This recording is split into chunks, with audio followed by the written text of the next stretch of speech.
What is up, Gig Nation? Welcome back to the channel. It has been a while since I've posted a video, and people are starting to ask me why I haven't been doing YouTube videos a lot lately. It's been a week or two since I've posted anything, and I used to be going like every day, every other day. That's because I recently started delivering with UberEats, and I wanted to actually get out there, get on the road, get a ton of experience before I make much more content about delivering with UberEats. So now I've delivered about 84 total deliveries. I've really been putting in work almost every day during lunch, mostly during dinner, getting those hot times to be out there on the road in. And I've figured out a couple of things that I feel like are really important to drivers.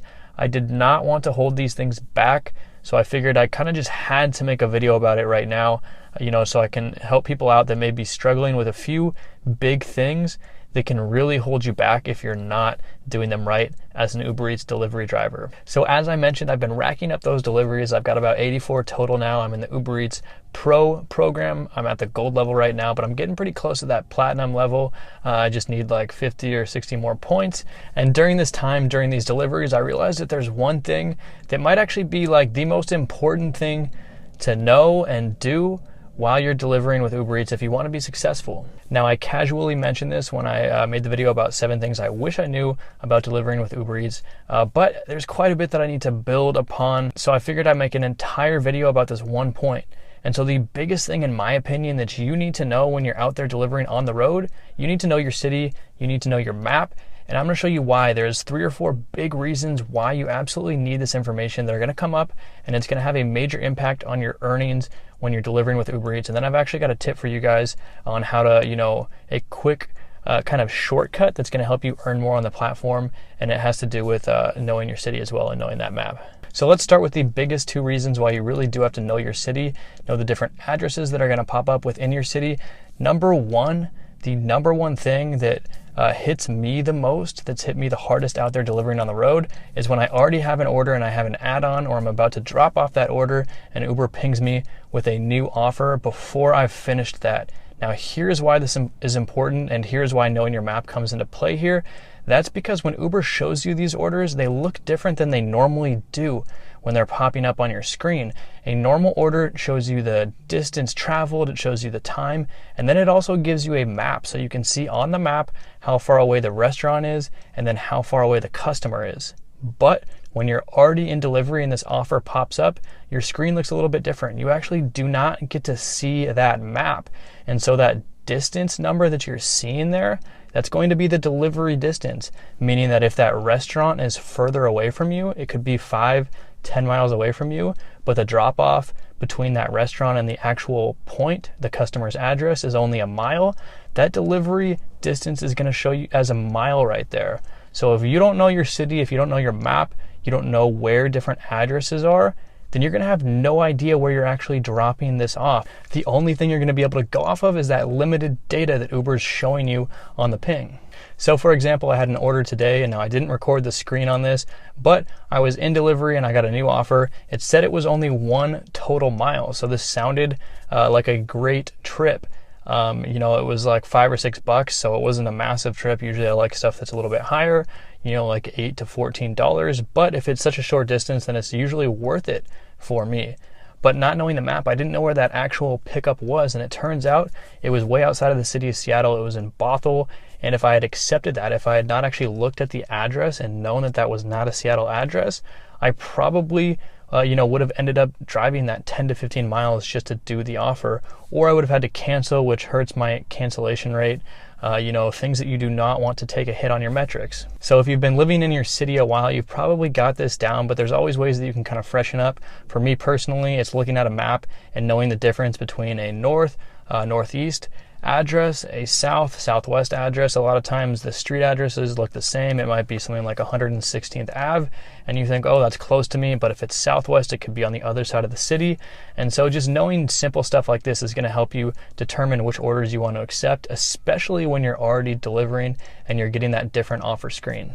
Now, reason number 2 why you need to know these addresses is because sometimes Uber Eats does this weird thing with your screen when they show you a trip, and they kind of flip the map and it looks a little bit distorted. So I might see a trip, it's only like 3 or 4 miles and it's a good payout, like $10. And, it looks like it's taking me back towards the city, back towards a peak area where the pay is higher and where I know there's a lot of restaurants, it looks really good.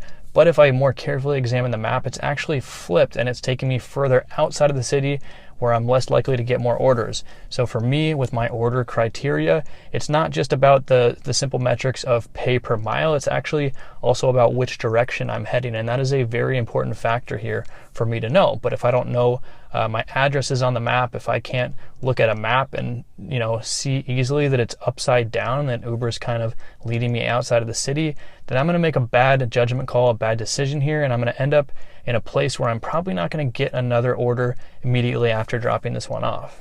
Now, there's also a few other really big reasons as to why you need to know your city, know the map, and know when the traffic's going to be hitting in certain spots. That's really a big one. If you're taking deliveries, let's say you're in the northern part of your city. I like to do the suburbs in Seattle that are north of downtown. I don't want to be crossing down into the center of the city or into South Seattle during rush hour, because then I'm going to be kind of stuck down there and the traffic's going to be crazy bad with people commuting. And all of a sudden, those short trips that look like they're good on paper are not going to be quite as good because I'm going to be stuck in my car a whole lot longer. So knowing the high traffic areas and the specific roads, even outside of freeways that back up a lot, those are going to help you out big time. If you don't know this or even want to brush up on it and get the most real-time data, I would recommend switching out of the Uber Eats navigation. You can definitely use that nav when you're delivering, but you should definitely switch out of it just for a minute right before you start delivering. Look at the map on Google Maps, pull it up, see if there's any red areas. A red area is a high traffic area on Google Map. Usually some highways north or south are going to be doing this, but there's also going to be some small roads that are really backed up that you may want to be avoiding on your deliveries if possible. I've also had restaurants put in the wrong address. If they're new to Uber Eats, they just signed up, it's their responsibility to make sure their address is right. So Uber Eats isn't actually going and checking these addresses. I had one take me to a dry cleaning spot instead of the restaurant. You need to kind of quickly make that decision that you're not at the right place, call into support, and get that figured out and squared away with them so that you can kind of move on and continue with your deliveries.